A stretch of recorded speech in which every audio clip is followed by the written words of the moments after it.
Olá pessoal, tudo bem? Seja bem-vindo ao Conecta SBF. Em 2026 agora a gente deu uma repaginada, mudou o ambiente. Então seja bem-vindo ao podcast de 2026. A gente no finalzinho, esse mês de janeiro, a gente fez uma mentoria sobre concessionárias, né? Sobre a parte de venda de carro, né? Comércio de carro.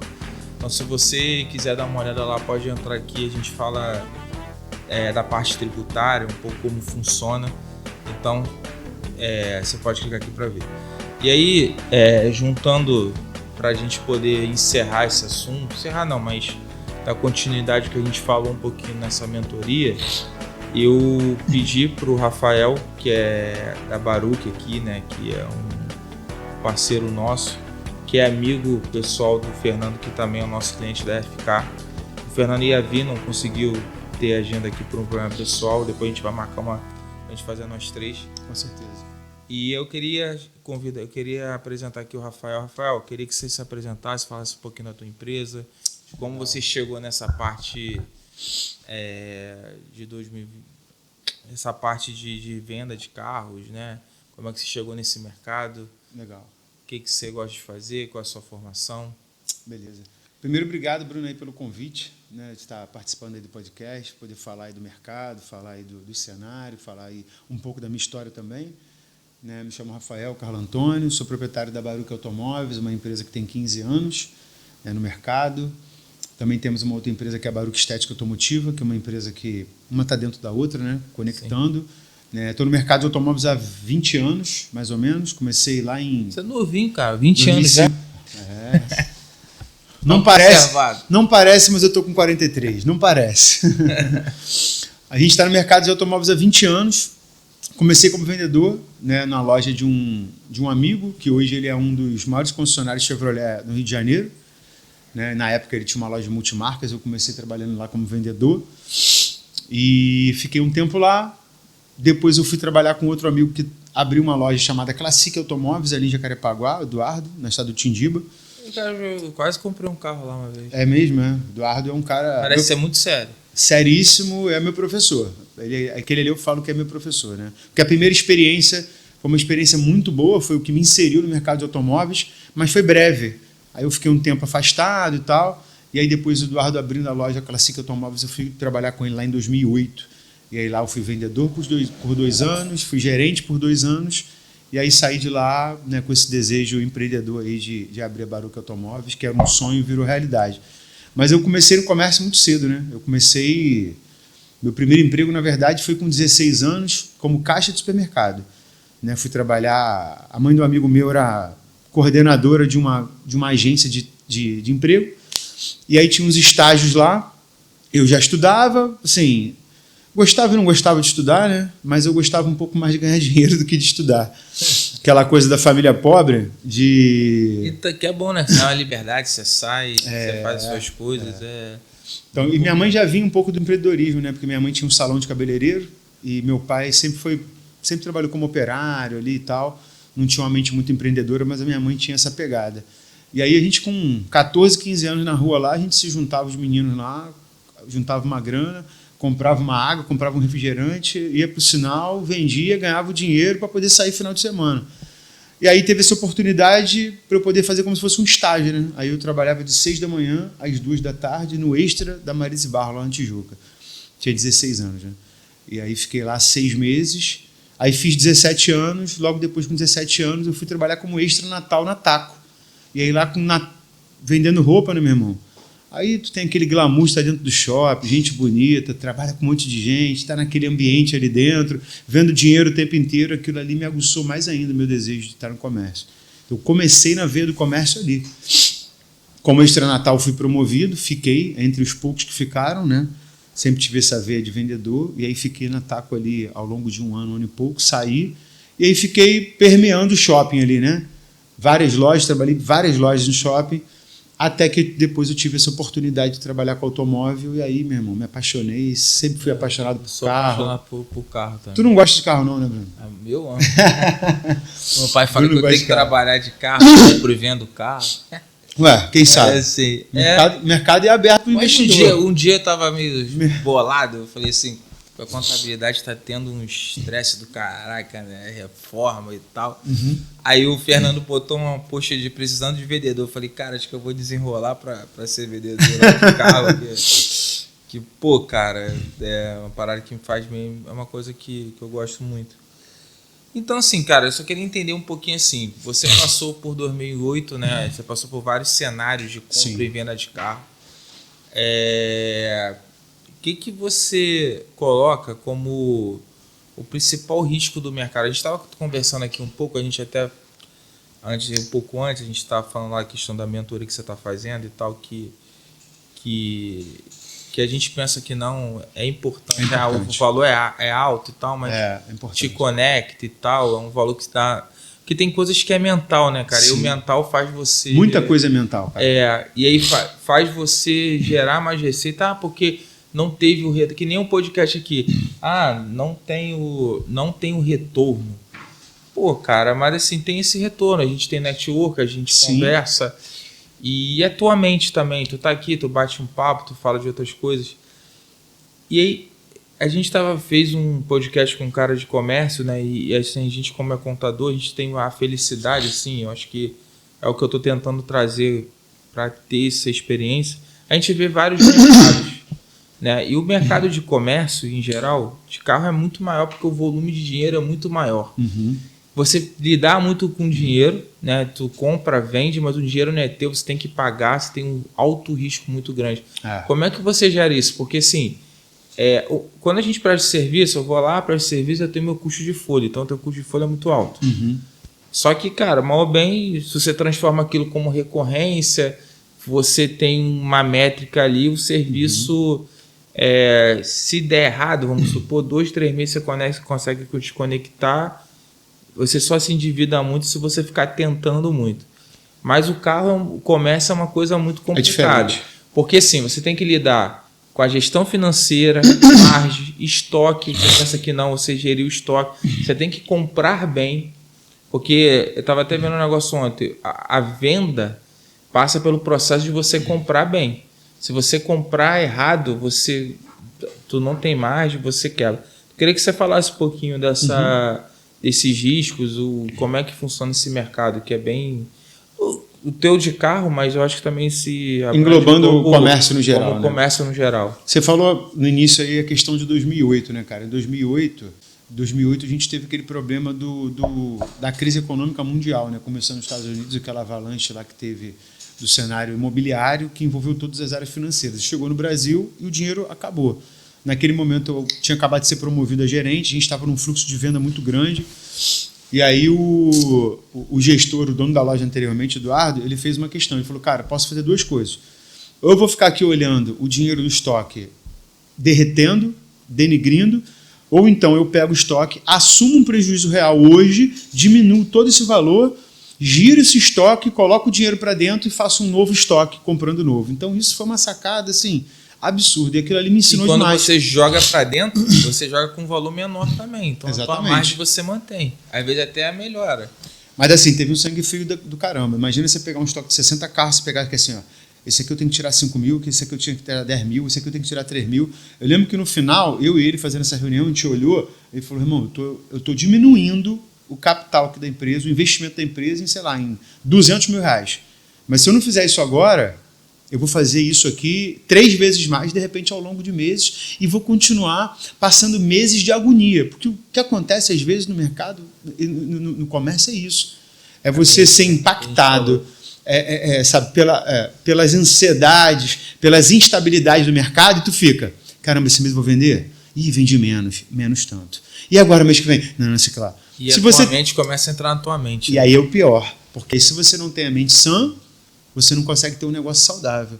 Sim. Porque você não consegue gerir, você não consegue tomar decisões, você não consegue fazer com que... não só com que a tua empresa venda, mas para que você tenha um ambiente com que as coisas aconteçam. Então, lá atrás foi muito legal. Isso me ensinou muito. Eu estava ali aprendendo, né, cara? E aí, a partir daquele momento ali, eu comecei a criar a minha mentalidade mesmo para poder eu começar a trabalhar e ter o meu próprio negócio. E carro é uma coisa que a gente fala, né? Assim, que se você vender por um preço o carro você pode estar numa maior crise, caramba, mas o carro, se você vender abaixo ali um pouco e tal, cara, você consegue vender. Mas assim, mas na pandemia foi o contrário. O dinheiro volta, né? Não, assim, eu acho que o brasileiro gosta de comprar carro. Às vezes, o problema que eu acho de carro, né, cara, que ele é um conjunto de 3 coisas. Você avaliar bem o carro do cara, que às vezes é difícil, porque dependendo do momento do mercado, como é que você vai pagar mais pelo cara? É o financiamento, porque poucas pessoas têm o dinheiro na mão, aí você está muito linkado à crise financeira, porque a primeira coisa, estava até falando aqui com o Ricardo, a primeira coisa que você vai, vou cortar o carro. Vou cortar o gasto, tira o carro. E você tem a questão do financiamento do carro que você está comprando e do teu poder aquisitivo, né? Que é muito sensitivo. Então, é uma área que é muito sensitiva às coisas, mas é uma área também que a galera gosta, e se você baixar ali um pouco o carro, você consegue ver. Você consegue atrair o giro, né? O carro sempre tem negócio. Às vezes você vende, é tudo a transparência. Eu queria te perguntar sobre a necessidade para você se dar bem nesse ambiente de carro, nessa questão da transparência. Porque, assim, a gente vê muito picareta nessa tua área, desculpa até te falar. Sim, normal. E para você deve ser muito doloroso, assim, porque eu te conheço ali com o Fernando e tal, da tua transparência e tal, do que acontece. E o Fernando é da tua escola, né? Então, assim, cara, então eu queria que você falasse, assim, o quanto às vezes é frustrante para você ver um montão de gente tomando golpe, e o quanto você consegue transformar isso em oportunidade para você também. Porque se você for transparente, que eu acho que a transparência é uma coisa que é de caráter. Sim, e teria que ser obrigação nossa. Mas nesse mercado acaba sendo diferencial. Queria que você falasse um pouquinho. Então, assim, envolvendo todo o cenário, né, de todas as áreas vai ter um profissional bom e tem um profissional ruim. E aí no automóvel tem uma coisa que é interessante. Nesses 20 anos, a gente olha, sempre tem alguém tentando inventar uma maneira mais fácil de vender ou mais fácil de atrair as pessoas e que no final eles veem que não era o melhor. E aí a gente entra no cenário dos anúncios mentirosos. Começa lá atrás, prestações que são erradas, prazos errados. Esse negócio de o carro é 80, fala que o carro é 60, chega lá, a prestação é 20, aí o cara... É ridículo, é ridículo. Bolado. A gente disputa um mercado que é muito ingrato. Por quê? Você falou de uma coisa, o seguinte, você vai anunciar ali o carro um pouco mais barato. Quem hoje quer comprar qualquer coisa pelo maior preço? Hoje existe uma mentalidade de pessoas entendendo que se você quer contratar um serviço, se você quer comprar algo, ele tem um valor agregado sobre aquilo. Sim. Mas no geral, não. No geral, o que eu quero comprar? O mais barato. O melhor preço. O melhor custo-benefício. A melhor condição. Quando você pega esse gatilho do melhor, você abre um parênteses para entrar esse cara que quer te vender uma oportunidade que não existe. E o anúncio.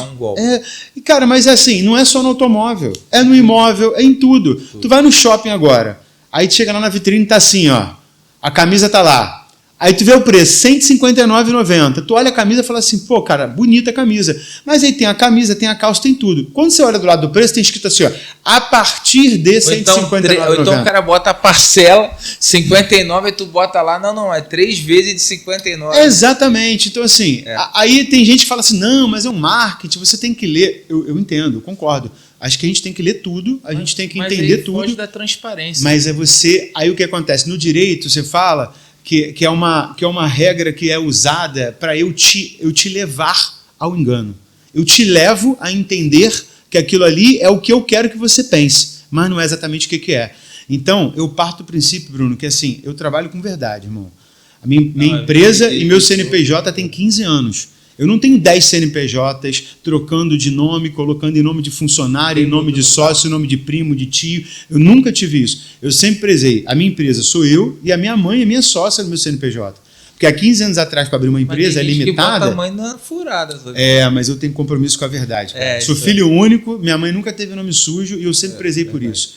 No momento mais difícil, porque eu passei um momento mais difícil. Todo mundo passa. Eu comecei a loja em 2010, mas em 2017 para 2018, não por fazer um monte de coisa errada, né, para poder contrair vários problemas, não, porque eu sempre trabalhei para poder ganhar dinheiro e para poder sustentar e dar o melhor para minha família. Mas eu tomei decisões erradas. E dentro dessas decisões erradas, eu paguei um preço financeiro. Eu construí alguns bens, eu construí alguns patrimônios. E em 2018 eu tive que ir derretendo meu patrimônio para poder manter a minha empresa. E aí, assim, você como contador sabe que eu não fui forjado para ser empresário. Meus pais não me forjaram para ser empresário. Eu fui aprendendo no dia a dia, eu fui aprendendo na pancada, eu fui aprendendo na experiência. E aí eu fui trazendo. E dentro disso eu tomei umas decisões erradas. Mas eu consegui manter a minha empresa. E aí, assim, tem uma frase, né, que eu aprendi alguns anos atrás, que me move, que é muito legal. Que é: um fruto de um trabalho de amor atinge a sua plenitude na colheita, mas ela só chega no tempo certo. Eu construí ao longo de vários anos e eu fui colher no momento certo, que foi o momento que eu quebrei. O momento que eu não tinha mais dinheiro, o momento que eu percebi que eu fiquei o ano inteiro perdendo dinheiro, e eu não conseguia entender o porquê daquilo, mas era um cenário geral. A minha loja estava habituada num bairro onde o crime e a disputa pela localidade cresceu, o roubo aumentou muito, as pessoas não queriam ir naquele bairro mais poder comprar, eu dependia de anúncio, porque a porta, ela cada vez que passa com a chegada da internet, aquela coisa de antigamente, lá de antigamente, da nossa parte, do nosso pai que ficava vendo o jornal no domingo, olhava o Dia, olhava o Globo, olhava o Extra, e falava assim: pô, essa semana eu vou lá olhar o carro naquela loja. Aquilo não existe mais.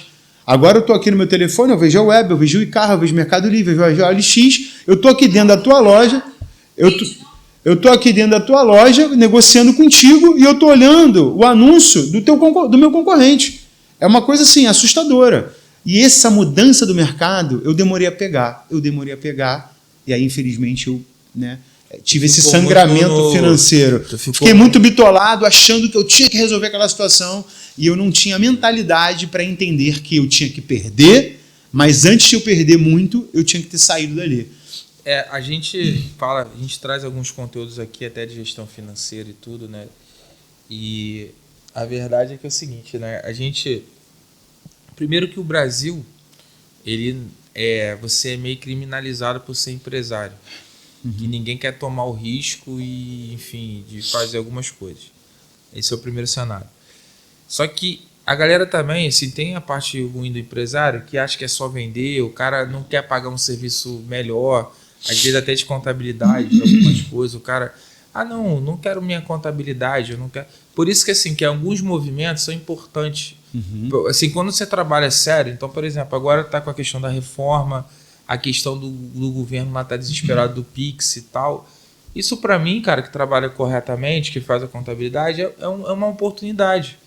Por quê? Porque o cara não pode mais querer pagar, sei lá, um valor que não existe numa contabilidade e não ter a contabilidade, porque acontece, você faz a contabilidade, não, o cara me contratou, como não, cara, até contabilidade.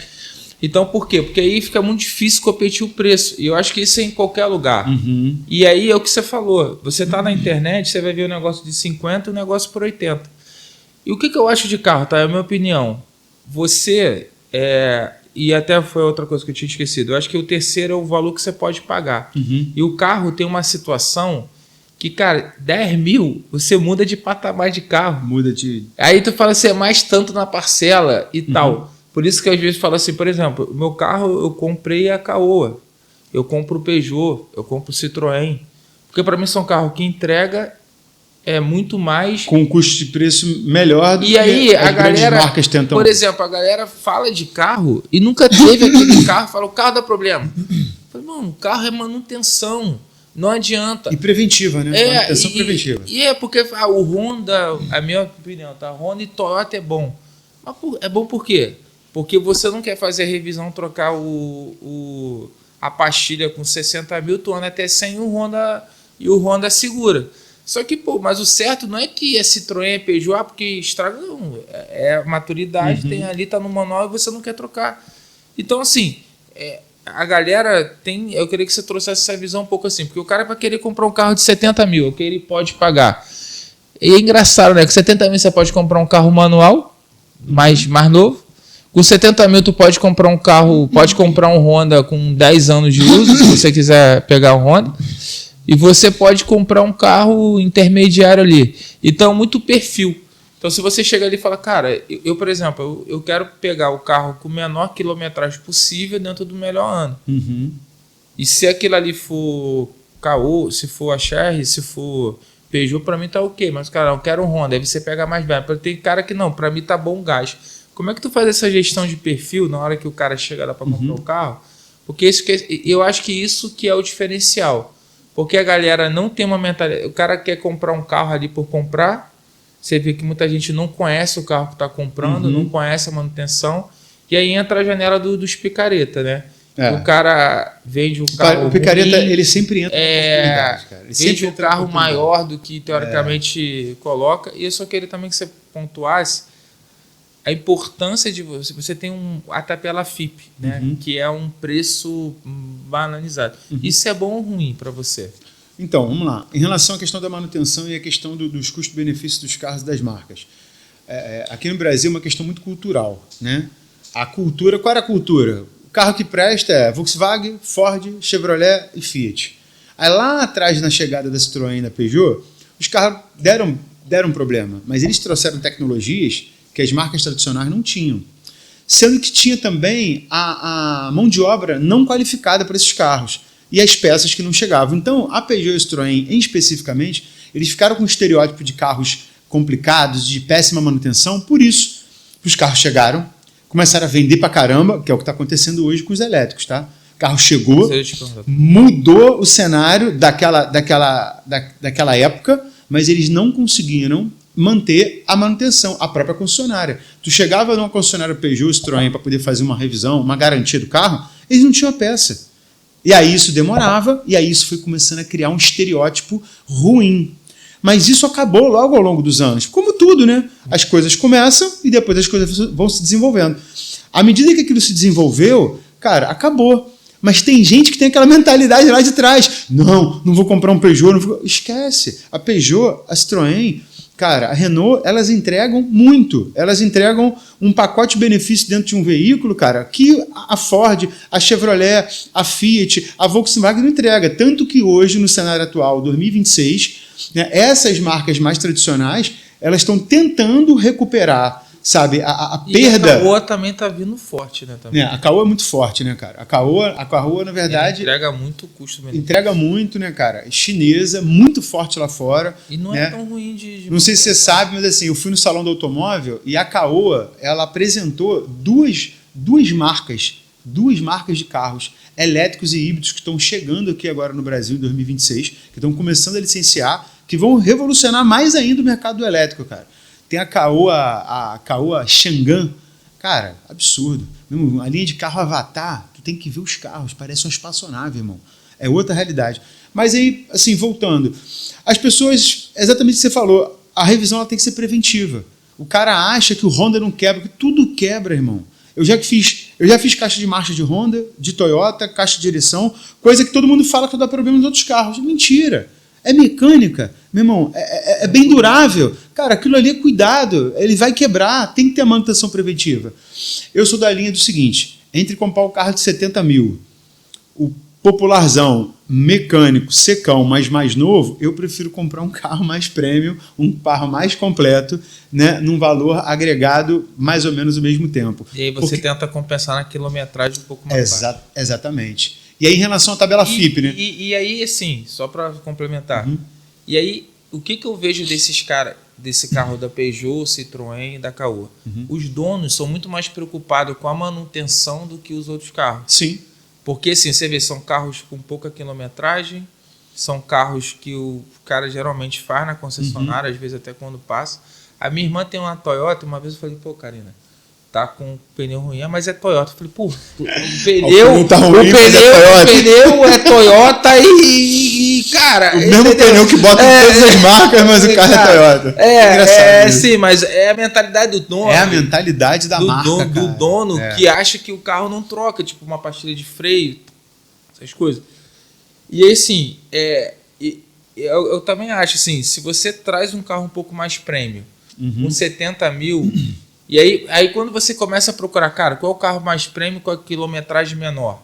Você vai ver, aí assim, são marcas também, cara, que eu acho que fogem um pouco dos picaretas, que o cara, mas eu não quero, os caras não compram muito, esses revendedores aí que compra para sacanear, dar baixa de quilometragem, eles não querem esse carro. Eu falei, pô, então é o carro que eu quero.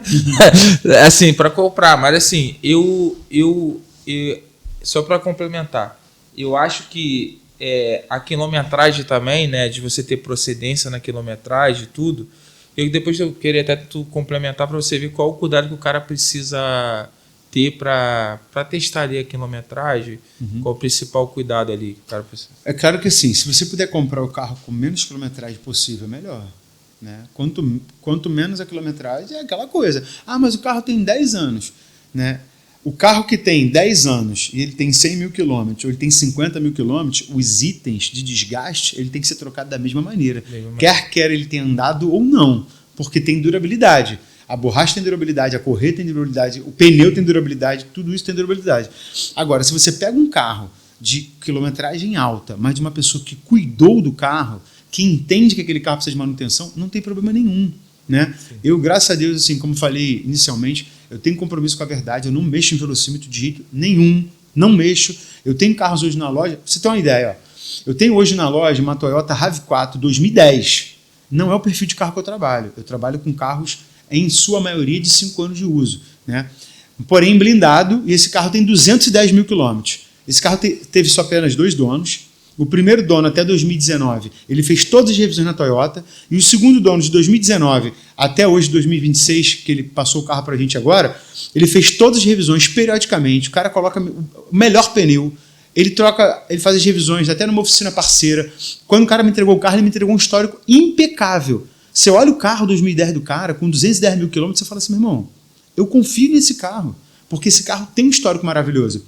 Como eu já peguei carro com 5 anos de uso, com 5 mil quilômetros rodados por mês, que a pessoa nem lavava o carro. É verdade. Que o carro era aquela... Tu olha assim, não, esse carro não tem essa quilometragem. Aí você duvida do dono em achar que aquele carro tem aquela quilometragem, porque o cara é tão relaxado, a pessoa é tão desdenha tanto o carro que não tem o que fazer.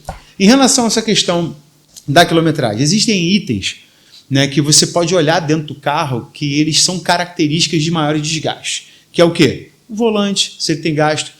A manopla, mesmo sendo um carro automático, a manopla é um dos itens que você mais usa, porque você colocou no drive ali, você vai andar, mas para você manobrar, é ré, é neutro, é parque, não sei o que lá. Sendo um carro mecânico, você tem que manusear ela o tempo inteiro. Os pedais, tudo isso são características dentro do carro. Né?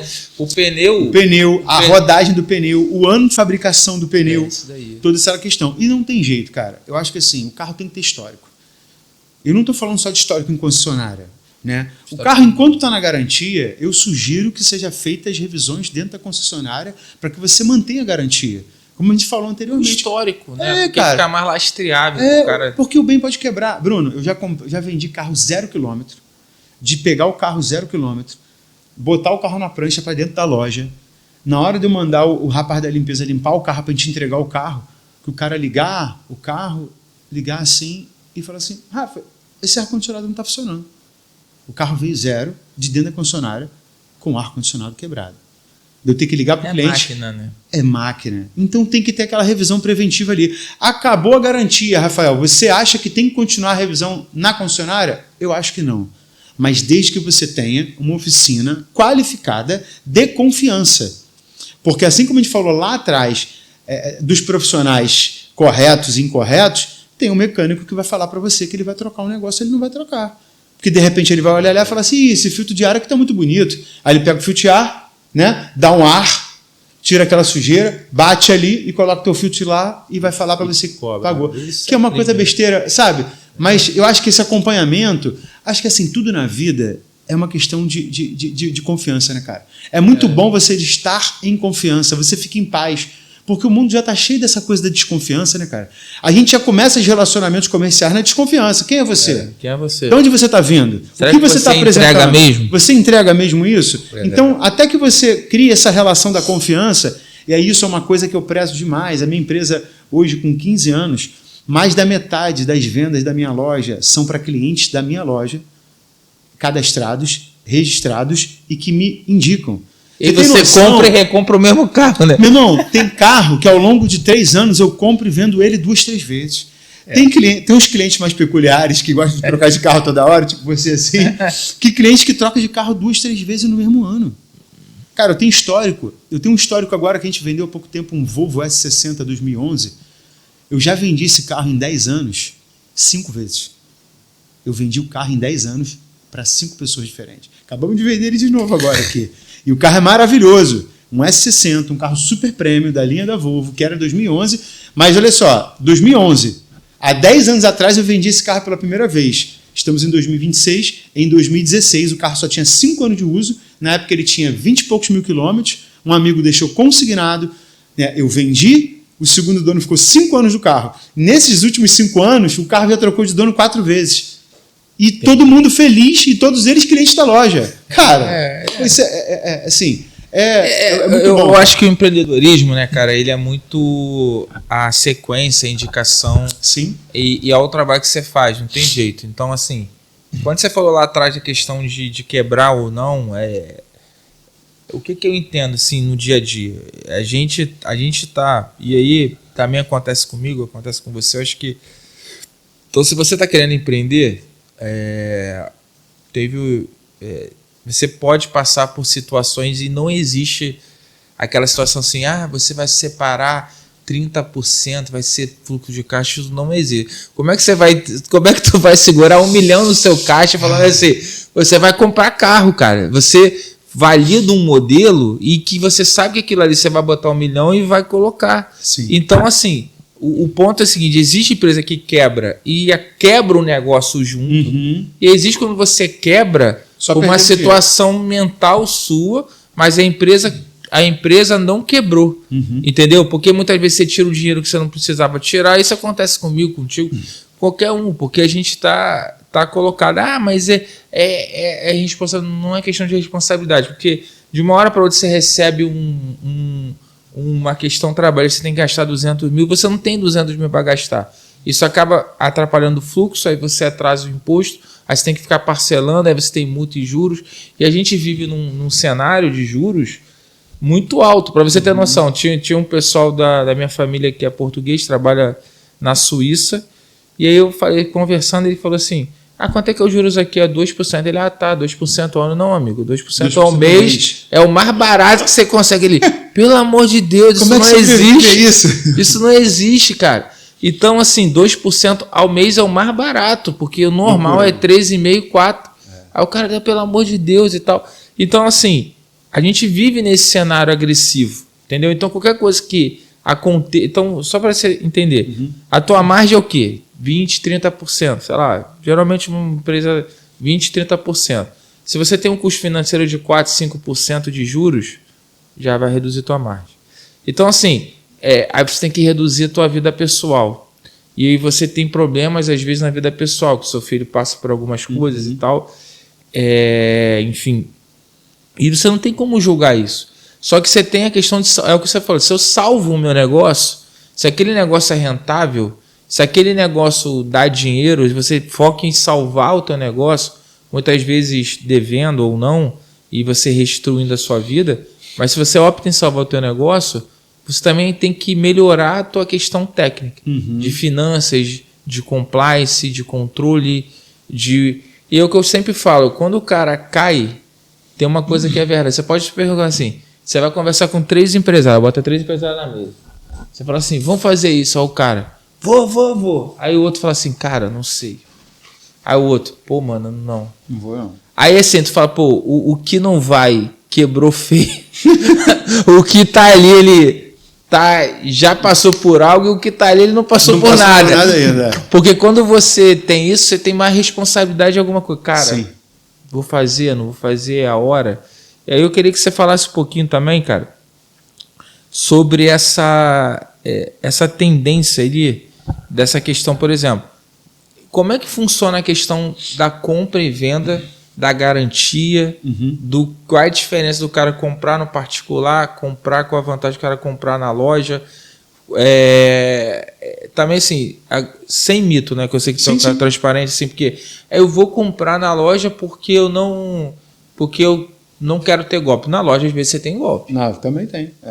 No outro. Mas assim, qual é a vantagem técnica do cara chegar, ter a garantia, ter uma procedência e para ele optar em comprar particular e loja, assim? Porque a loja tem a questão da facilidade. Tu chega ali, tu avalia seu carro, coloca e como é que você chega nesse preço justo da compra do carro? Porque eu acho que no cenário de crise, eu acho que o que é mais determinante para você oferecer uma taxa boa e uma boa compra do carro condição. Usado.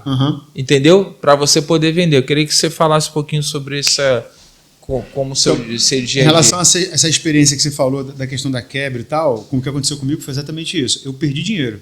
Né? Eu quebrei no dinheiro e a empresa se manteve. Né? O que eu construí ao longo dos anos me sustentou no momento mais difícil, que foi refletindo em mais trabalho, em mais negócio, em conexões, em pessoa, em investidor, para poder fazer o negócio fomentar. Isso foi muito legal. Eu vi uma vez isso de um desses, cara, eu não vou lembrar o nome dele agora, que faz podcast, faz um monte de coisa que está muito forte na mídia, que ele falou, não, eu não quebrei, eu fali financeiramente várias vezes, mas a minha empresa se manteve lá, tanto que hoje eu sou quem eu sou. Eu achei isso muito legal. É verdade. É muito bacana isso. Mas tem vezes que a empresa quebra também, porque o negócio quebra. Porque não tem mais o que fazer. Que aí tu deve imposto, tu deve pessoas, tu deve banco, tu deve uma série de coisas. O negócio quebra também. Tem negócio que quebra. Tem que negócio que quebra. E você tem a hora que você monta uma loja, não vende. É melhor fechar e fazer outro negócio. É isso aí. Mas tem coisas que você vai vender. O problema é isso, só para colocar. O empresário acha que tem que tirar 30 mil de dividendos. E o negócio dele dá 15. Aí não, né? O negócio da 15 é ruim? Não é ruim. O negócio está funcionando. Só que você tem que olhar para o teu negócio e saber, ele dá lucro? Dá lucro. Então ele não está quebrado. Ah, mas o dinheiro que dá na suficiência para mim, isso aí é o problema teu, mas ele não está quebrado. Aí você tem que reformular a sua vida para poder não sangrar o negócio. Ou então você fala, cara, eu não vou trabalhar nisso para ganhar 5 mil reais. Mas o negócio, ele não está quebrado. Você está colocando funcionário, você está vendo margem, você colocou lá. Agora, se você não tiver a inteligência de colocar um funcionário menor do que aquilo lá, você rodar, para que você vai ter um custo de local de 20 mil se você fatura 30, entendeu? Mas quando você arruma isso tudo e dá 5 mil, beleza. Ah, mas não é suficiente para mim. Então, beleza, mas o teu negócio não está quebrado. Você estruturou o negócio, ele está funcionando, passa para alguém que queira ganhar os 5 mil. Legal. Em relação às margens, né, cara, no automóvel, aí vai depender muito do valor do ticket que você trabalha. Se trabalhar com a margem de 10%, você fala assim, pô, mas 10% é ruim. É ruim se você compra um carro de 20 mil. Aí se você comprou com 10%, você comprou com 2 mil de margem. Você não tem como ter 2 mil de margem no carro. Você não consegue fazer nenhuma revisão. Então a margem da compra do automóvel, ela vai variar aí de 10% até 30%. Por quê? Se eu compro um carro de 100 mil com margem de 10, é 10 mil. Pô, Rafa, mas não é bom. Tudo bem, mas dá para você fazer negócio. Você compra um carro novo, com garantia de fábrica, com a margem de 10%, menos risco. Você ganha, você tira a tua despesa. Se deixar para você 7% limpo, foi bom pra caramba. Ainda mais se você conseguir configurar o tempo de investimento. Você comprou hoje e vendeu amanhã. Você comprou hoje e ficou 10 dias. Durante 30 dias você girou, trouxe 7% limpo ali, tirando sua despesa, é muito bom. Mas isso não é bom lá atrás, num carro mais barato. Né? Então, assim, vai depender. A compra em torno de 30%. Para poder fazer exatamente isso. Você tirar dentro da sua margem de percentual o seu gasto, a sua despesa, o seu imposto, e aí tentar apurar. Até porque vai ter um carro que ele vai te dar ali 10%, 15% de lucro. Mas, de repente, vai ter um carro que está mais tempo de estoque que ele vai ter que te dar 3%, 5%. E aí é uma coisa que eu não entendia isso até 8, 9 anos de empresa, porque eu não fui forjado para ser empresário, e aí eu fui aprendendo na pancada, e eu fui olhando para isso. Falei, não, cara, esse carro aqui me deu uma margem tal. Então, eu preciso olhar o negócio no geral. Eu não tenho que ficar olhando só para o individual. Ah, esse carro deu 10 mil de lucro, aquele carro deu 20, esse carro só deu 2 mil, não vou vender carro com 2 mil de margem. Irmão, você vendeu um carro com 2 mil de margem, mas você vendeu outro com 15. No final do mês, se você vender 15, 20 carros, você tem que pegar a sua média total. Quanto a empresa faturou, quanto foi o faturamento bruto, e dentro da tua despesa, quanto foi o teu lucro, e dentro do teu lucro, qual foi a margem de percentual daquilo ali. Até nisso dá para você avaliar o seguinte, caramba, esse carro não dá para ter. Porque esse carro aqui demora a vender, esse carro aqui ele deixa uma margem apertada, e esse carro aqui, vou falar exatamente do que a gente estava falando da questão de carro de manutenção. Honda e Toyota, Não são as melhores margens, mas são as maiores liquidezes. Maior liquidez é o Honda e a Toyota.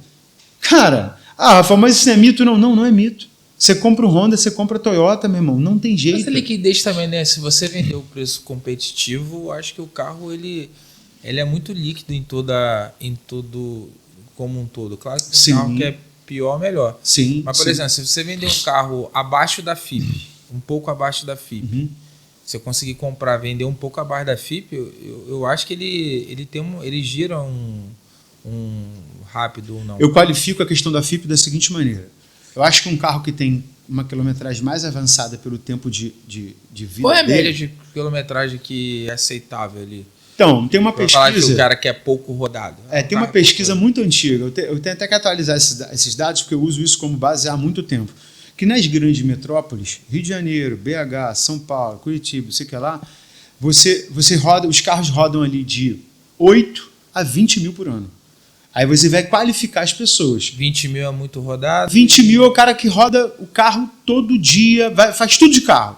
O cara faz tudo de carro, trabalha a 10, 15 quilômetros do trabalho e tal, não sei o que lá. O cara vai rodar 20 mil por ano. Pô, mas rodou muito. Você fala que eu troco de carro, troco de carro por causa disso. Exatamente. Porque eu fico assim, não, depois eu vou perder muito dinheiro, aí tem uma oportunidade, eu vou lá e troco. E porque tem manutenção, tem tudo, entendeu? O cara que rodou 8 mil no ano, o cara rodou menos de 1.000 quilômetros por ano. Menos de 1.000 quilômetros por mês é muito bom. Aí o carro roda pouco. E tem gente que roda menos ainda. Mas eu tô falando de média, tá? Falando de média. Um carro que roda 10 mil por ano, cara, é um carro que tá tranquilo. Então, se o cara tiver 10 anos com 5 roda 1.000 quilômetros, tá tudo bem, cara.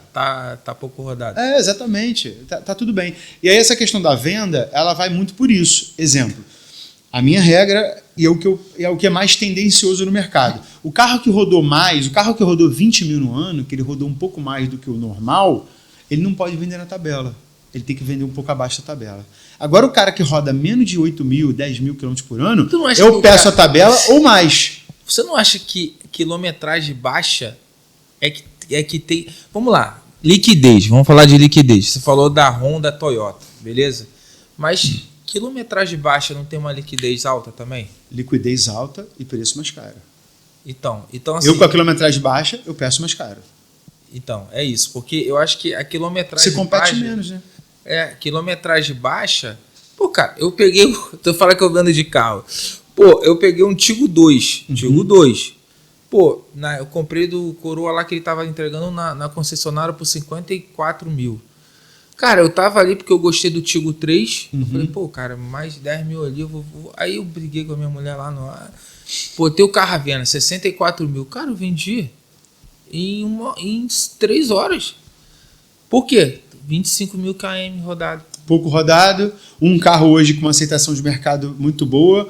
Tem um bom custo-benefício. Custo-benefício. Porque eu olhei pro meu HB20, isso é sacanagem. Teve um dia que eu olhei assim, comprei até no Fernando. Eu falei assim, pô, mano, tô andando de carro manual. Aí eu olhava a tabela FIP 64 mil. Eu falei, não, mano, não é possível.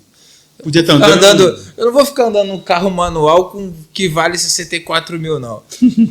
Aí eu falei assim, eu comecei a procurar um carro. Vou procurar um carro automático. Eu vi o Tigo 2, eu vi alguns carros e tal. O Peugeot 2008 é uma oportunidade boa também, que eu já tive. Eu falei, pô, mano, eu vou trocar. Mas aí depois o HB20 foi muito ruim ali. Eu até vendi com o Fernando também. Mas foi muito... Porque eu falei, cara, porque o HB20 tem muita...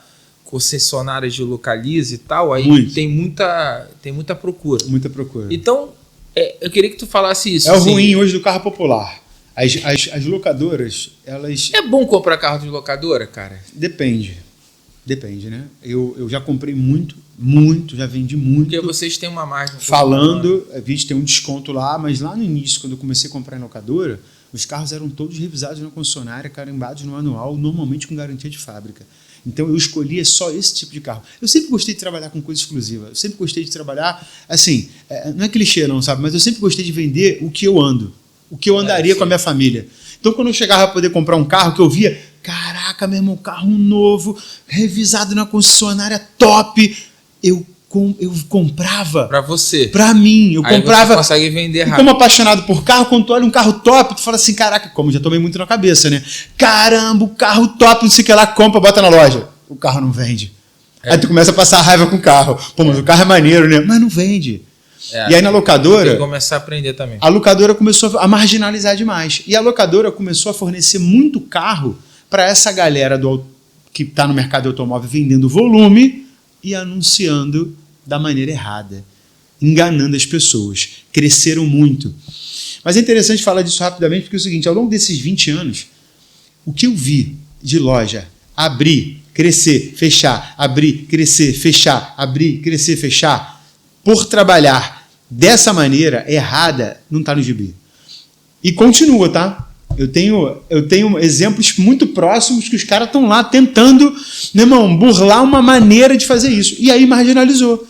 O carro popular hoje, a locadora ela tem um desconto absurdo, um prazo mínimo para poder aquele carro ficar dentro do estoque, uma condição de pagamento muito grande nas fábricas, ele vai lá, compra pra caramba, compra barato, ganha dinheiro com aluguel, daqui a pouco tira aquele carro do aluguel. Aí joga em Minas, bota o PVA... É Minas ou Curitiba, onde a alíquota do PVA é 1%, né? É Curitiba e Minas, né? A alíquota lá é 1%. Então eles têm aquele desconto lá, ou seja, ele tem... Meu irmão, o cenário da locadora é muito bom. Ele tem tudo a favor dele. E depois ele vai lá e ainda vende o carro, né? Ele faz 3 camadas, né? Para colocar aqui. Eu gosto de carro, enfim. E você tem 3 camadas, né? Eles pegam o carro mais premium, jogam nas negócios. Ele vende acima da FIP, cara. Mas muito acima da FIP. Não é tipo 2 mil acima da FIP, não, 3 mil, não. Ele vende 10 mil acima da FIP. Dependendo do carro, sim. É que eles botam olhar porque tá um pouco rodado e dá. Mas ainda tem um preconceito. Porque isso que eu quero te falar. Quando você vai anunciar um carro, é que você falar, por exemplo, eu não tenho problema em andar com um carro com gás. Uhum. Beleza? Mas quando você vai anunciar, se 10 pessoas querem comprar um carro, 8 não querem comprar um carro com gás. E você não pode competir. Você tem que colocar isso na revenda. Não é uma questão pessoal. Tem gente pelo mercado. Tem gente que não se importa em comprar um carro de 200 km, mas a maioria das pessoas vão se importar. A minoria sai de casa para quando aí você tem que comprar isso e fala, cara, isso aqui tem que ter uma margem maior, então não entro nisso. Então, assim, você tem que olhar para o mercado como ele compra o carro. Sim, claro. O tempo inteiro. Isso muda toda hora. Isso muda toda hora. E você vai ter ali um estoque. Mas isso é importante, porque quando você vai lá e compra um carro da locadora, ele tem um preconceito da locadora. Então você não pode comprar o carro da locadora acima da FIP. Uhum. Senão você vai perder muito dinheiro. Eu falei, mano, de uma vez que eu discuti, eu falei, cara, eu não vou comprar carro de locadora acima da FIP. Você é maluco? Eu vou tomar prejuízo lá na frente. Não pode comprar. Se você me oferecer 5 mil a menos, 10 mil a menos, beleza. Vale o risco, vou usar. Eu já comprei um carro na Localiza que era o 2008 azul, que eu queria. Aí eu tomei um calote. Não. Pô, cara, eu comprei um carro que tava batido, mano. E aí, quando foi a época que eu conheci o Fernando, eu tava desesperado, caraca, foi até ali. Aí eu falei assim, cara, eu fiquei tão decepcionado, mano, vou na concessionária, vou comprar. Aí eu gostava do Peugeot azul, falei, mano, quero comprar o Peugeot. E tem essa vantagem na Localiza, você vai lá, escolhe a cor e tal. Tem, porque eles têm um estoque muito Mas na época eu comprei abaixo da FIP, eu falei, mano, eu vou pagar aqui. O cara brigou lá, eu comprei. E depois, tá maluco. Porque tem um preconceito. E você que trabalha com carro, você, vou vender carro de leilão ou não. O carro de leilão, compra barato. Pô, mas você não consegue vender o carro de leilão. Não é a mesma coisa. Entendeu? Porque tem de 10 pessoas que querem comprar o teu carro, 2 vão querer comprar. Uhum. Aí você ainda pega carros que, por exemplo, eu compro o Caoa, Peugeot e Citroën. Tem um mercado deles. Não é tão ruim de vender. Uhum. Que tu vai falar, é ruim de vender. Porque na hora que vai comprar o cara, vou te pagar menos porque aí é sacanagem. Uhum. Você vai pagar menos... Uma vez eu discuti, eu falei, tu vai pagar menos porque é o teu negócio, beleza, mas não inventa... Pô, a pessoa tava em agosto falando, eu tenho que pagar menos por causa de IPVA. Eu falei, porque eu tenho que assumir IPVA em dezembro. Eu falei, tu é em janeiro, tu tá em agosto, tu quer me pagar menos do meu carro porque você tem que assumir o IPVA de... Então assim, joga honesto, eu vou te pagar tanto, eu aceito, beleza. Tá tudo certo. Aí em agosto pensar no IPVA... porque... Só se o cara passou muito problema. Não, porque o cara fala assim... eu tenho que te pagar 15 mil no seu carro. Porque eu tenho que ter mais. Mano, não se você tem que ter margem ou não. Você vai me pagar o carro e eu vou aceitar se eu vou comprar ou não. Eu entendo que você vai pagar mais barato. Também não sou, quero te vender o carro pela FIP. Pô, mas você tem que ter normal, assim. Por isso eu gosto da transparência de vocês, do Fernando. Cara, é esse o valor que eu posso te pagar. Tem uma máxima que é o seguinte, né? E eu acho que é para tudo, né? Para tudo tem o seu cliente. Tem o cliente que guarda essa xícara, tem o cliente que guarda a xícara sua. Tem o cara que vai fazer o podcast que ele gosta desse microfone, tem o cara que gosta do outro microfone. Todo carro tem seu dono. É, isso que o Fernando fala. Todo carro tem seu dono. Não tem esse negócio que não ter. E todo carro vai vender. Em algum momento. A questão que hoje eu tento me enquadrar é em ter as melhores opções para ter o meu giro cada vez mais rápido. Né? Carro em estoque, mais de 30 dias, mais de 60 dias, já é prejuízo porque o dinheiro está parando. A gente está num cenário de um país que o dinheiro desvaloriza todo dia. O dinheiro do ano passado não aumenta. 1 milhão em estoque, você está com um custo financeiro de 2%, 3%. Pô. E o nosso custo só aumenta. O nosso custo financeiro só aumenta. A despesa só aumenta. Ó, virou o ano agora, não virou o ano agora? PVA. Você sabe que o Duda já aumentou? O Duda de transferência ele era 202, agora ele foi para 210. O Duda de alienação era 221, agora foi para 230. Né? O GRT era um valor, aumentou. A taxa da Jussest aumentou 10%. Tudo aumenta. Ou seja, o nosso custo operacional ele sempre aumenta. Então, qual é o prazo que o carro tem que vender? Eu comprei hoje, quero vender amanhã, Bruno. Mas qual é a tua média que você vende? 30 dias? 30 dias. É a média ideal. Não é a real, mas é a média ideal. Eu compro o carro para o carro ficar no máximo 30 dias de estoque. Por isso até que assim, de uns 3 anos para cá, eu tenho mudado meu modelo de negócio, né? Não para ter mais carros próprios, mas ter mais carros flutuantes. Né? Hoje eu tenho parceiros de negócio circulando com carro dentro da loja, me dando mais oportunidade de negócio. Que é o consignado? Que é o consignado. Mas o consignado é vantagem para vocês? Muita vantagem. É muito bom. Consignado é muito bom. Mas... Eu compro e eu vendo porque eu não boto dinheiro. Não, é ótimo. É o melhor modelo. Sim. Eu fiz o modelo, até inovei aí com o Fernando. Cheguei pro Fernando e meu carro estava financiado. Falei, Fernando, me dá só o valor pequeno da entrada, que me ajuda, e você fica com o carro, eu pago o financiamento até tu vender. Foi melhor para os dois lados.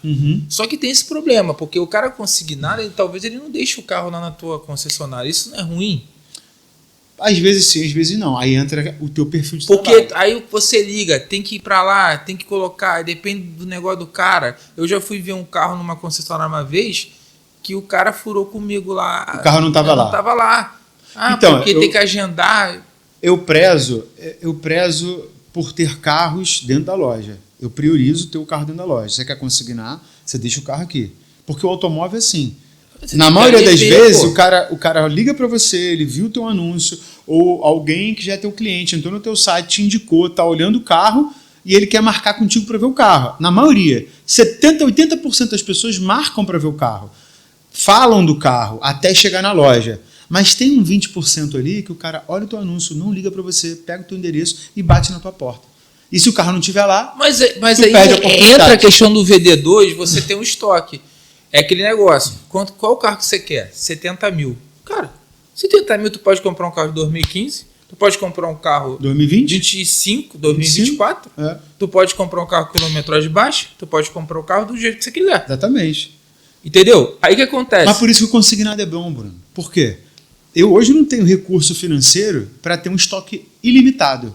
Sim. Com a consignação, eu posso ter um estoque infinito. Vamos dizer assim, a gente tem falado do Fernando aqui, que é o nosso elo de ligação.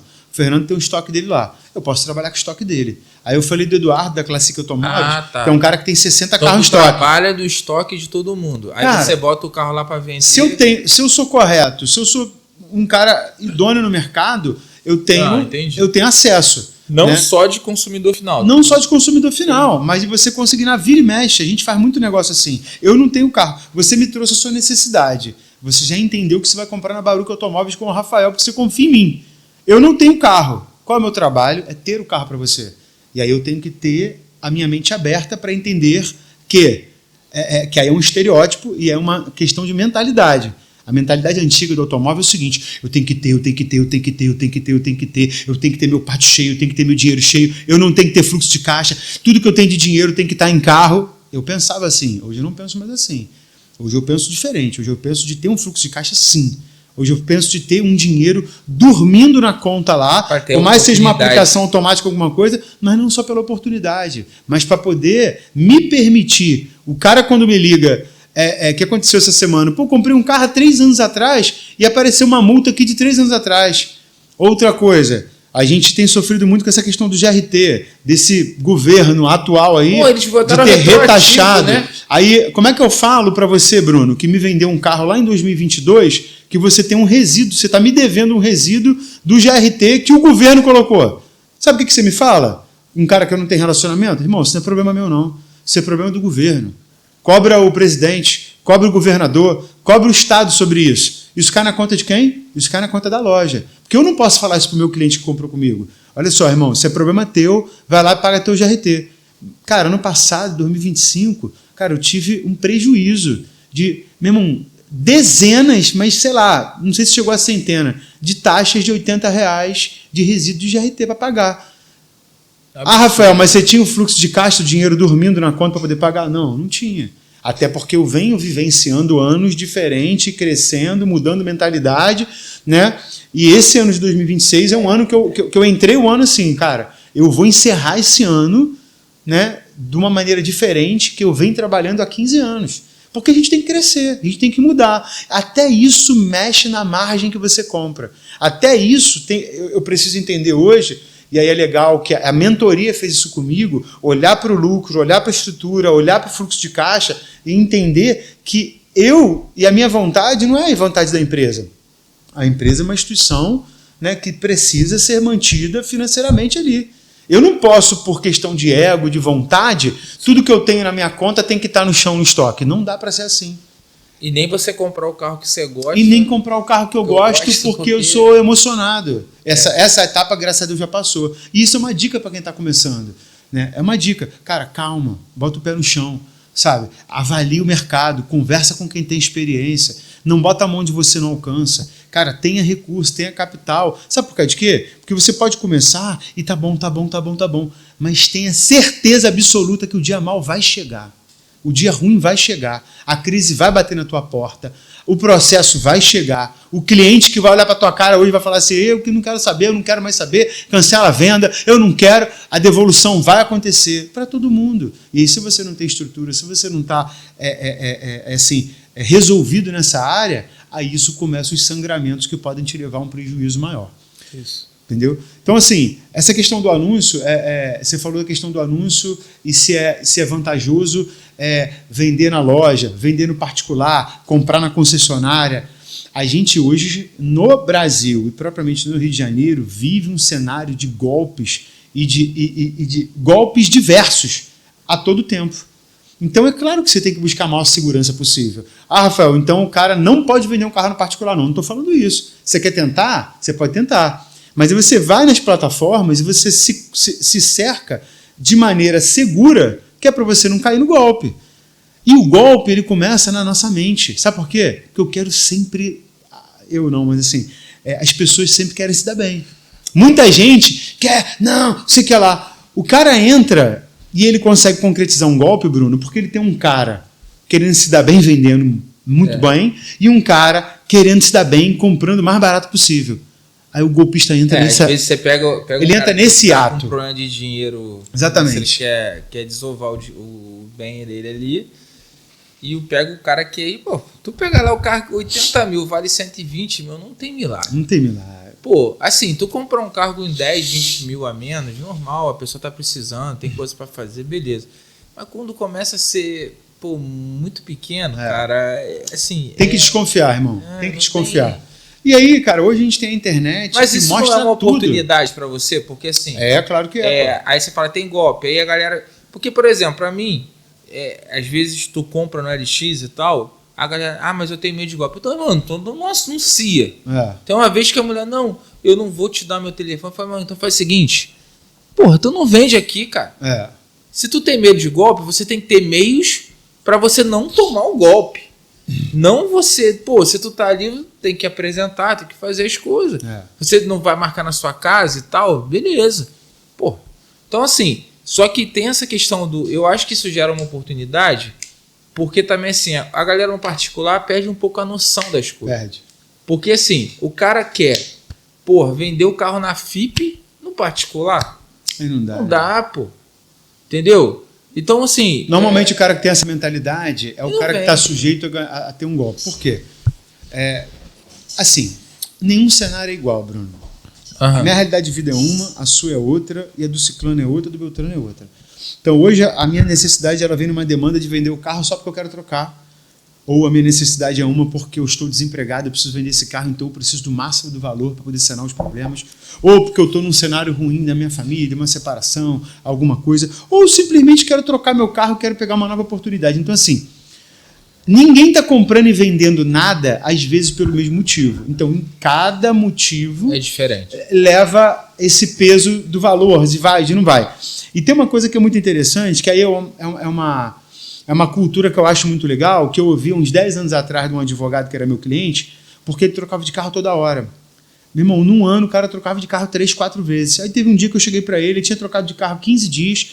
Eu falei assim, cara, tu vai perder maior grana agora nessa venda desse carro. Porque eu dependo disso aqui, eu não tenho outra fonte de renda. Então, eu tenho que comprar, porque a outra pessoa que vai me comprar o carro, eu tenho que ganhar em cima desse valor. A empresa... Tem que pagar teus custos. Eu tenho. Sim. Ele falou assim para mim, cara, você e a sua empresa ganham dinheiro na compra e venda de carro. Eu não. Eu sou advogado e sou empresário. O meu dinheiro vem de outra forma. Então, não se preocupa com o que eu estou perdendo. Se preocupa em fazer o melhor negócio para mim. Cara, quando eu... atender. Eu ouvi aquilo há 10 anos atrás, e aí eu sempre tento fazer uma sondagem na negociação para poder entender aquela necessidade ali. E como você é cristão também, e você é um cristão sério ali, você também que a situação, você então não tem que se aproveitar de uma pessoa. Se aproveitar é muito ruim. Porque a pessoa tem que ser o justo ali, ó. Tem que ser justo. É aquilo ali. Tem que ser justo. Porque também se aproveitar, cara, é uma situação que não é legal, né? Já é tem muita gente que faz isso. Muita gente faz isso e usa de artifícios e orativas, né? Oratórias para poder supervalorizar aquela questão, para poder se dar bem naquilo. Cara, eu vou te falar de coração, cara. Eu hoje respeito muito a margem da minha empresa, tá? Eu fui muito mais emotivo na negociação do que eu sou hoje. Hoje eu sou um pouco mais frio na negociação, né, porque eu entendi que a minha empresa ela depende de lucro, ela depende de rentabilidade para se manter. E eu acho bem legal quando com o Fernando e tal, e também com vocês que vi lá uma vez, que a questão é a seguinte, cara, eu quero... O carro é diferença se você tem um carro na troca. Então, se você compra... Se o teu carro vale 50 de FIP, vamos botar de FIP, tu tá comprando um carro 70, você tem uma diferença de 20 mil. Você vai vender, tu vai perder no seu carro, então você tem que botar ali. Então é diferença. Não adianta você chegar para mim e falar assim, eu vou vender o carro por 75, vou te pagar 55 no carro. É a mesma diferença. E o cara se engana. Porque o cara me ofereceu FIP no meu carro. Não te ofereceu FIP no seu carro. Tem alguma coisa. É porque a margem do... Ou então, assim, às vezes acontece, se eu chegar na tua loja hoje, dia 28, e tu fala assim, cara, tu tem que vender aquele estoque, eu posso comprar bem, pô. E tá tudo legal, porque você vai vender um carro 5 mil mais barato, porque para você quer renovar e você tem uma oportunidade. Porque você tem um monte de dinheiro, você tem um carro que vale 100 mil reais. É que nem na pandemia, o carro valorizou. Mas assim, se tu tem 100 mil, você vai ter uma oportunidade que você pode perder 5 aqui e ganhar lá na frente um valor maior. Então vale a pena você... É mesmo assim, eu quero vender meu carro por 70. Eu quero comprar um por 80. Aí o cara de 80 vende por 75. Se eu baixar o meu de 70 para 67, eu ainda ganhei. E se eu talvez baixar para 65, eu vendo o meu mais rápido e continuo com a mesma diferença que eu teria que pagar. Praticamente a mesma diferença que você teria que pagar. E aí fica até uma dica que eu liguei pro Fernando uma vez. Eu falei, Fernando, pega o Rafael, vamos montar uma parada de carro. Um podcast de carro, então a gente pode estruturar essa semana, porque eu gosto de carro e tal, para falar dessas coisas, porque eu acho que o brasileiro ele não tem a mentalidade legal para comprar o carro. Ele tem uma vez que eu discuti com um cara que agora você tá com um carro bom, né? O HB20. Eu falei, mas o Peugeot 208 é muito melhor. Ele, mas aí pelo menos A Hyundai não é Peugeot. Você não perde dinheiro. Eu falei, quem disse que eu perdi dinheiro? Eu Quantas vendi vezes o carro ele tem? um dia. Aí depois ele falou, não, porque Peugeot. Eu falei assim, mano, no final, eu falei assim, irmão, tu já teve Peugeot?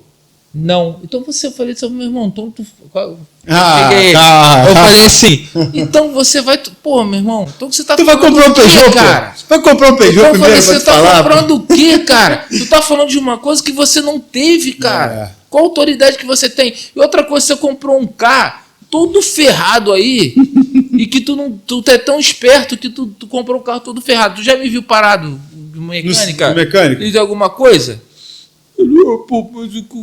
Pô, o carro é uma... Assim, o HB20 é bom, mas o outro é muito melhor, pô. Eu comprei porque eu precisava por causa de questão financeira mesmo e pessoal. E tem uma questão também de gosto, né, cara? Você entra no carro às vezes... Falar da linha do carro premium, né, cara? Mercedes, BMW, Volvo, Land Rover, Audi, sabe? Hoje, um dia chegou. Assim, graças a Deus é uma linha que a gente tem trabalhado muito, né, cara? De 2 anos pra cá, assim, eu mudei muito, cara. A gente tem mudado muito o nosso perfil de trabalho, né?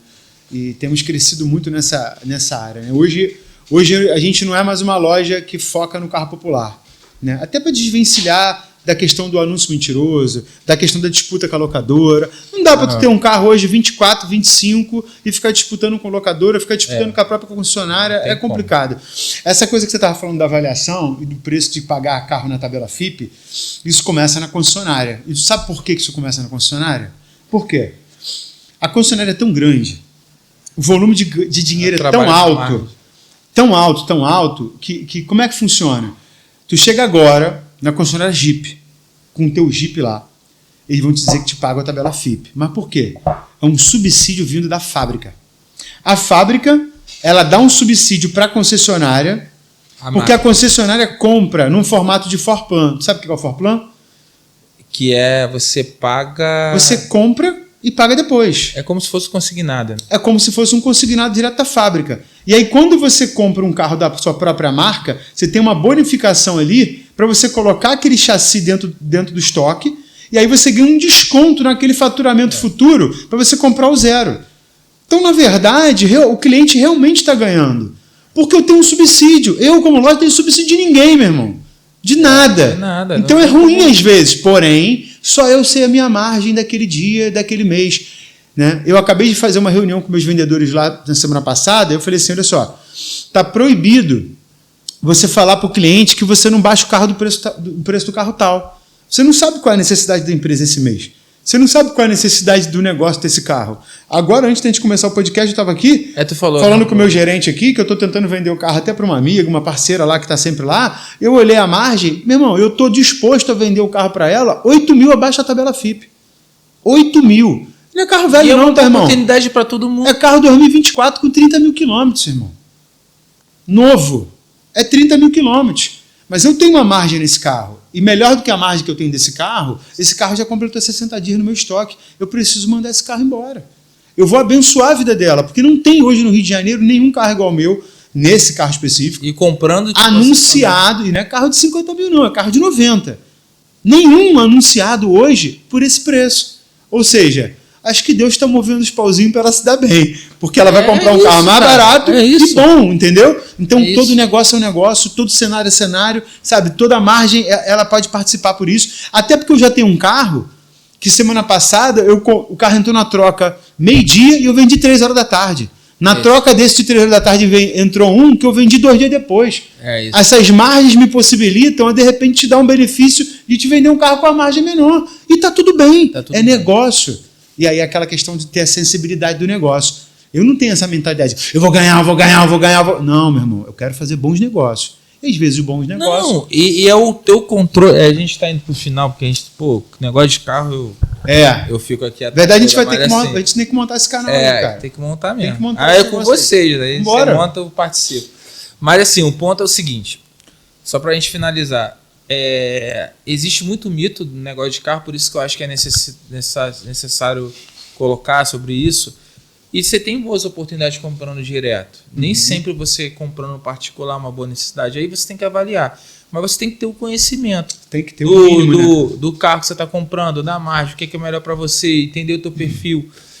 E aí o que acontece? Só para a gente finalizar. E é o que você falou, a gente tem que ter controle dos números do que... Quando você comprar um carro, tem que saber a média que aquele carro demora no teu estoque, o teu custo que você tem que colocar, para saber se vale a pena você entrar naquilo ali, a tua margem. Quando você é emocionado e você não tem esses números, você vai acabar colocando a sua empresa em risco e perdendo outros negócios que vão te dar mais... então, o comércio tem muito isso. É oportunidade e esforço que você vai fazer. Sim. Você pode pegar um produto e vender com uma margem boa e podia ter aquilo no teu estoque e rodar, e tem outro que você vai ter, mas aí é controle, é finança. Controle, é gestão, né, cara? É gestão, né? Então, eu queria que, para a gente caminhar aí para o final, só para a gente entender ali um pouco o que a gente falou na mentoria, né? A concessionária tem essa questão de compra e venda, ela paga o imposto. A concessionária paga imposto. Ela paga imposto, sim. Paga. E aí tem a questão da tributação, se é do Simples, se é do outro, se é consignado. Então, assim, quando você está lá, a concessionária, ela paga imposto, mas ela ganha muito. Não, ela não ganha, teoricamente, muito. Aí depende da forma que o cara colocar, enfim. Mas, por exemplo, você tem que dar garantia, você tem as peças ali. E é que tu falou, tu vai vender 10 carros, você vai ter uma margem legal, mas somente um vai quebrar ali o motor, vai quebrar ali, e aí você tem que ter o seu nome. Muitas vezes você tem que ir lá, botar, e a gente vê casos que o carro, na Tecala, por exemplo, às vezes o cara fala assim que, o carro quebrou o negócio, incendiou, teve lá que teve que pagar 800 mil pro cara. Então, assim, e é o risco que você tem que colocar. Mas o teu nome vale mais do que isso. Com certeza. Então, assim, é o que meu pai falava às vezes, assim, deu prejuízo? Paga aquilo ali, dá o dinheiro pro cara e porque aquele cara vai voltar. E você pega o dinheiro daquele cara mesmo, aí você perde o cliente, você perde a indicação, porque o cara pode ter um problema ali que é de carro, mas o cara, se você entender, mano, é um problema do carro, deu problema, não é um problema meu, eu resolvi teu problema. O cara, no mínimo, ele não vai te desindicar, ele não vai fazer um escândalo com você e a tua vida vai seguir normal. Aí se tu bate de frente por causa de 5 mil, 3 mil, 1.000, tu fala, cara, eu vou perder o cliente. Eu queria que você então se despedisse e falasse um pouquinho também dessa importância da gestão financeira, da contabilidade, disso tudo no meio do teu negócio, que é muito importante, né? Você... Agora com essas mudanças do governo, né, de transferência, de PIX, então eu acho que assim, a gestão ela te blinda de você tomar decisões erradas e dar passos errados, né? Eu acho que uma empresa sem uma gestão financeira, um suporte, uma consultoria na tua área contábil, né, é uma empresa que está navegando num mar à deriva, né? Você não sabe nem para onde você vai. Então, assim, o segredo, acho que para tudo no comércio, é a compra, né? Se você compra aquele veículo, aquele produto bem, você consegue trabalhar a margem dentro da estrutura, né, do teu custo, do teu lucro e do teu prejuízo. Tudo isso vai ter que estar envolvido dentro da margem, né? Uma coisa que assim, eu não vivia dessa maneira, mas de uns anos para cá eu tenho entrado nessa mentalidade, né, cara? Que é ter uma empresa próspera, ter uma empresa financeiramente com qualidade, ou seja, entender isso, que eu como dono da empresa, eu não sou detentor de todo o dinheiro da empresa. Eu não posso ficar toda hora querendo fazer aporte, toda hora querendo fazer emocionado, compra aqui, viaja aqui, compra ali, não sei o que lá. A empresa ela precisa ter o seu próprio sustento e me pagar como dono da empresa. Ela fatura e ela me paga porque eu sou o gestor dessa empresa. Isso eu não tinha essa mentalidade, e essa mentalidade foi mudando, né? Para falar de questão de garantia dos veículos, né, cara, é uma coisa que acho que é um dos maiores problemas, né, de uma loja automóvel, que o cara quer vender e o cara não quer dar garantia. E às vezes, ao mesmo tempo, o que é legal o consumidor. Isso? O que você tem então, que assim, garantir? Garantia que é regida pelo Código de Defesa do Consumidor é que você tem que dar garantia durante 90 dias do veículo, né, de motor e caixa e vícios ocultos. O que são os vícios ocultos? São aquelas coisas que podem acontecer no dia a dia, no funcionamento do carro, que não está visivelmente. Exemplo, você entrou na loja, ligou o ar-condicionado do carro está gelando, está funcionando.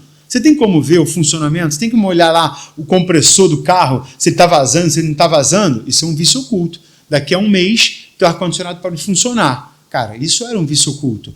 E tudo isso envolve... Praticamente é tudo, então. É assim, cara... Para você não ter estresse. Exatamente. O que não tem garantia são os itens de desgaste. É pneu, cara, às vezes uma pastilha de freio, amortecedor, porque a suspensão é muito complicado você dar garantia, né? Mas eu sempre tive bom senso. O cara saiu daqui.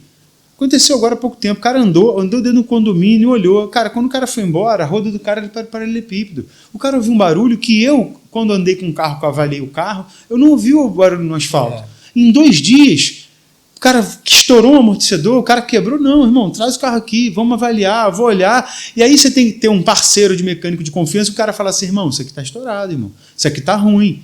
Pô, isso aqui já estava ruim, isso aqui não foi agora. Meu irmão, então troca, resolve, porque é nessa hora que você fideliza o cliente. Então, você ficar brigando no embate é complicado. Agora, tem um cliente, também vamos dizer, minha loja é na Barra da Tijuca, o cara lá de Niterói compra um carro. Aí o cara 3 dias depois me liga e fala que assim, pô, cara, a lâmpada do meu farol queimou. A lâmpada do meu farol queimou. A lâmpada do farol tem garantia? Não tem garantia. Mas o cara também vai sair de Niterói para trocar uma lâmpada aqui, né? Então, tem gente que não tem bom senso. Tem gente que fala assim, esse cara me vendeu o carro engatilhado. Ah, é aquela coisa da cultura, do estereótipo, que tudo. Pô, carro engatilhado não, a lâmpada queimou, meu amigo. A lâmpada pode queimar. Você troca a lâmpada, eu posso até te pagar. Manda aí quanto é que foi a lâmpada que eu posso. Você não pode querer me cobrar uma lâmpada que custa R$8 e uma mão de obra de qualquer pessoa, ou sua mesmo, de tirar e botar de 10, 15 conto, e me apresentar uma nota de 150 que você trocou uma lâmpada. A não ser que seja uma lâmpada de LED, um carro mais novo, aí realmente é mais caro. Mas sabe, tem gente que o cara, outro dia, aí assim, falta de conhecimento, uma menina, né? Porra, não tem marido e tal, não tem ninguém ali por ela, me ligou, ai, meu farol não funciona. Quando a pessoa fala que meu farol não funciona, eu já sei que a lâmpada está queimada. Aí eu falei, não, vem aqui que eu vou dar uma olhada. Aí ela passou lá, a gente foi ver, era uma lâmpada. A gente trocou. Pegamos lá, trocamos a lâmpada, ai, meu Deus, muito obrigado, salvou. Cara, era uma lâmpada queimada. Se eu chego para ela e falo assim, cara, o problema é seu, pô. Vai na oficina e troca a lâmpada, vai resolver, isso não tem garantia. É uma questão de bom senso. Você não pode tratar o outro como você não gosta de ser tratado. Exatamente. Então, eu tenho isso desde sempre. Por isso que, assim, graças a Deus, eu tenho pouquíssimos problemas. Tem problema? Claro que tem. Não, tudo tem problema. Não tem como não ter problema. Até porque aí a gente está num país que existem regras, que existem leis, que existem... Existe o brasileiro também que quer dar o golpe. Que é difícil, outro, né, cara? Tem muita gente mal intencionada. Tem. Muita gente mal intencionada. Assim, que o cara quer colocar, acha que é advogado. É. Então, assim, deixa o teu arroba aí da tua empresa direitinho no site. Show de bola. A gente deve lançar logo aí. E aí, deixa aí, se despede. Obrigado, vamos cara. Vamos fazer próximos aí com o Fernandinho. Com certeza, vamos sim. Obrigado, irmão. Mais uma vez, obrigado pela oportunidade. Obrigado, Fernando, aí, pela essa conexão entre nós. Baruch Automóveis, Baruch Estética Automotiva, localizada na Avenida Embaixador Abelardo Bueno, número 1. Nosso Instagram é @Baruch Automóveis, @Baruch Estética Automotiva. O meu Instagram pessoal é @RafaelCNF. Como eu falei inicialmente, 15 anos, mais de 20 anos no mercado, prezando aí por bons negócios, por relacionamento. Eu digo que, assim, a venda, a compra e a venda, eu vivo disso. É o que me dá dinheiro, é o que realiza meus sonhos, é o que sustenta a minha casa. Mas o que eu gero de relacionamento, Bruno, é prazeroso trabalhar com É prazeroso demais. A gente lida com vida o tempo inteiro. E eu vejo isso até como um propósito de Deus na minha vida. Eu ouço histórias, eu participo de histórias, de família, de decisões. E isso, para mim, é muito além do que vender carro. Eu entendi ao longo do caminho que viver o que eu vivo, trabalhar com o que eu trabalho, faz parte do propósito de Deus para a minha vida. De conectar pessoas, de fazer parte da história das pessoas e essas pessoas automaticamente fazendo história da nossa história. Né? A gente tem um slogan lá que é Baruch Automóveis, lugar de bênçãos compartilhadas. A gente compartilha, não é um lugar onde eu vendo e ganho dinheiro. É um lugar onde eu compartilho bênção. Quando você confia em mim para comprar comigo, você está me abençoando. Sim. Quando eu te faço um bom negócio, te presto um bom serviço, eu também estou te abençoando. Então, sim, claro. Essa troca é algo que é muito bom, né, cara? E o carro é prazeroso, né? Assim, dá aquela sensação de conquista. É, isso aí. E 2026 começou de meta extraordinário. Esse ano vai ser um ano maravilhoso de crescimento. Eu acho que eu estou muito confiante nesse Eu também estou ano. confiante, mesmo com o cenário, a política, a seleção brasileira, meu irmão. A gente entrou esse ano com a mentalidade de que a gente vai viver algo tem que gerar maior. oportunidades no meio de crise. Sim, tem como. Sim, sempre. Então, assim, a parte de carro, como contabilidade, tem muito picareta, tem um cara que faz as coisas de qualquer jeito, como qualquer profissão tem. Uhum. E aí, com a reforma tributária, com todas essas mudanças de PIX, taxar PIX, para o cara que faz certo é correto. Uhum. Porque você trabalha com um cara que quer vender particular, é o direito do cara vender o carro dele. Eu acho que esse não é o teu problema. Mas você tem uns revendedores que não tem CNPJ, que passa para lá, não dá garantia. Aí o cara quer ter a mesma margem que você. Não dá, né? E aí o que acontece? O cara quer te comprar por 15 mil, eu faço negócio no concessionário. E aí o que acontece? E com essa questão do, vamos taxar isso aqui lá o quê? Infelizmente o brasileiro só vai no medo. E isso gera uma oportunidade para você que fala, então eu vou comprar na concessionária, eu vou fazer e tal. E vai tirar muita gente que não queira se profissionalizar no meio. E, então acho que essas mudanças de reforma tributária acaba fazendo isso. Então, Rafael, muito obrigado. Eu que agradeço, cara. Foi um prazer. Ainda mais falar de carro, que é uma coisa que eu gosto muito. E que tenha muito sucesso. Parabéns pelo trabalho lá que vocês fazem, que é um trabalho de transparência de verdade. E tomara que mais pessoas façam isso, porque o carro é uma coisa que o cara conquistou com muito suor ali, o carro dele. A gente participa de sonho, né, cara? Para muita gente é só um mecanismo de ir e vir ou um utensílio de trabalho, né, com a chegada Mas você vai botar seu filho dos aplicativos, essas coisas todas. Isso inflamou muito essa questão. As pessoas dependem, fazem isso para viver, né? Mas eu ainda vejo como... Mas mesmo assim, o cara que tem aplicativo é o carro dele. Eu ainda vejo como sonho. Ainda vejo como aquele bem. É o que tem às vezes, né? Eu quando olho para o cliente falo assim, cara, esse cara se preparou para aquilo ali. E eu estou fazendo parte dessa história. Então isso é importante demais. Tem que respeitar a história das pessoas, sabe? O momento, a vida. E é isso, cara. Valeu. Grande abraço, galera. Siga aí o Instagram, se inscreva, curta, compartilha para esse conteúdo chegar a um montão de gente. Grande abraço. Tchau, tchau. Tchau, tchau.